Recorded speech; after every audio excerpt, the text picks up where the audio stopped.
Du genre à mélanger chou-fleur et caramel. Je peux aborder un sujet qui fâche. Oui. Quand j'ai dit à une amie que j'allais vous voir ce soir, elle m'a envoyé le New York Post de lundi. Ah oui. Je vous explique. J'ai rencontré une femme qui s'appelle Nina Howard à la soirée du Nouvel An. Il se trouve qu'elle écrit pour TMI. Je lui ai demandé sur quoi elle travaillait. Elle m'a dit qu'elle écrivait ce qu'elle appelle un papier de démolition. Mais moi, ma mission est de civiliser les gens. Alors j'ai essayé de l'en dissuader. Elle n'a pas apprécié. De civiliser les gens. Je suis un pauvre cow-boy solitaire. Et alors, sur qui elle voulait écrire? Brittany dit Franklin Jono, du truc dans le New Jersey, Livery House. Non, Brittany Jane Carlo. Oui, quelque chose comme ça. Elle aurait une fille de 10 ans qui vivrait apparemment avec sa Je ne grand-mère. crois pas. Et donc, entre eux, ils appellent vraiment ça un papier de C'est démolition. bien le genre de truc que ferait Brittany.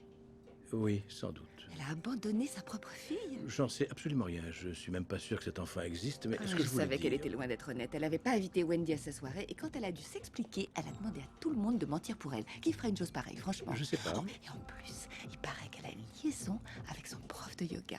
C'est ma psy qui me l'a dit. Votre psy ne devrait pas... Non, mais elle s'est gardée un secret. Elle a l'air de bien savoir juger les gens. Brittany?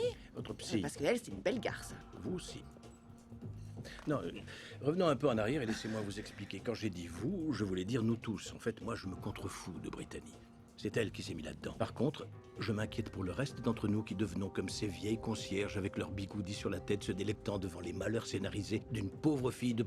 C'est complètement immoral, Monica. C'est ce qu'on appelle un péché mignon. Non, le soufflé au chocolat de ce menu peut être votre péché mignon. Écouter en boucle les Archie chanter Sugar Sugar peut l'être aussi. Mais ces combats de coq humain, ça nous rend méchants et ça nous rend Attendez, insensibles vous face à la insinuez réalité. que je suis méchante et insensible? Vous êtes une femme intelligente et accomplie. Vous travaillez pour un sénateur américain. est-ce que vous moi, ne je voyez suis pas ce que méchante et insensible? Oui, mais Oh. heureusement que vous m'avez rencontré à temps et je vais essayer...